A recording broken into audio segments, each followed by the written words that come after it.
Inception is better than The Dark Knight. 2010 has had some of the greatest movies of all time, and now they're on their 10-year anniversaries. Some of my all-time favorite movies came out, like Scott Pilgrim vs. the World, The Other Guys, and maybe my personal favorite, She's Out of My League. Scott Pilgrim is probably the best video game movie. It's hilarious and has great action. Watch out! It's that one guy.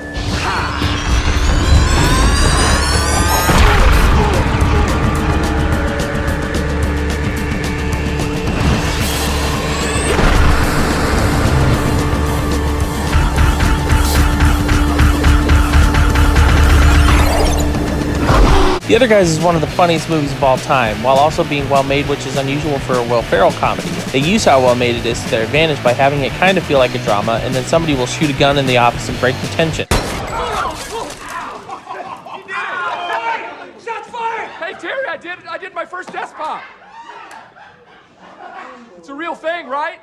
She's Out of My League is brilliant. It's actually hilarious, but also has a great story and message. It also, Grown Ups is also great. It's Inception.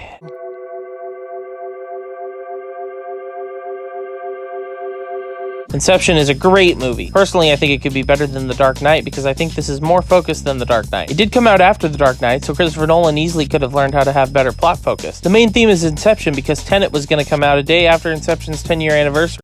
It's Incepted.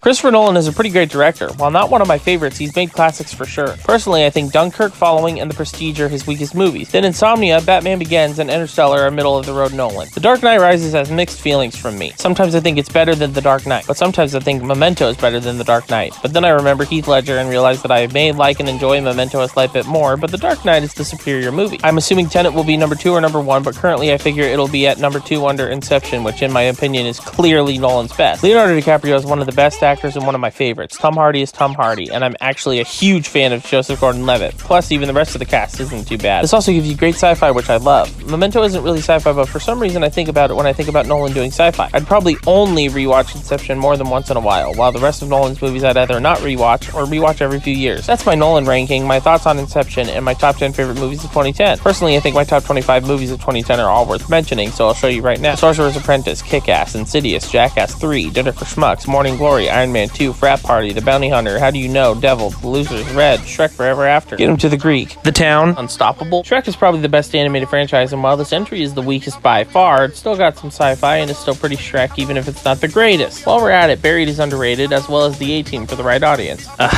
So that's it. I actually finished the video and realized I didn't have an outro.